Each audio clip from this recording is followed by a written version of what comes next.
Service ಇನ್ GST ಅಂದ್ರೇನು, ಇದರ benefits ಏನಂತ ಇವತ್ತಿನ ವಿಡಿಯೋದಲ್ಲಿ ನೋಡೋಣ. Hi, I am Netra from Sai Falih.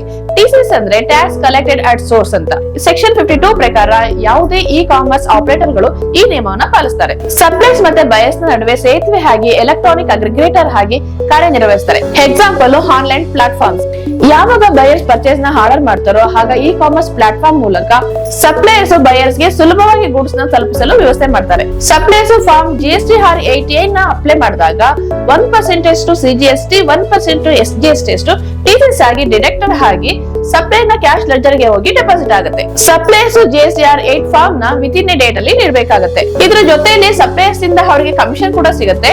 ಅವರು ಸಹ GST ನ ಪೇ ಮಾಡಬೇಕಾಗುತ್ತೆ. ಸಪ್ಲೈಸ್ ಕೂಡ ಇದಕ್ಕೆ ಸಂಬಂಧಿಸಿದ ಸರಕಿಗೆ ಅದಕ್ಕೆ ಅನ್ವಯವಾಗುವಂತಹ ಟ್ಯಾಕ್ಸ್ ನ ಸಂಗ್ರಹಿಸಿ ಗೌರ್ಮೆಂಟ್ ಗೆ ಪೇ ಮಾಡ್ತಾರೆ. ಇನ್ನು ಹೆಚ್ಚಿನ ಮಾಹಿತಿಯಾಗಿ ನಮ್ಮ ಚಾನೆಲ್ ನ ಫಾಲೋ ಮಾಡಿ. See in the next video. Thank you.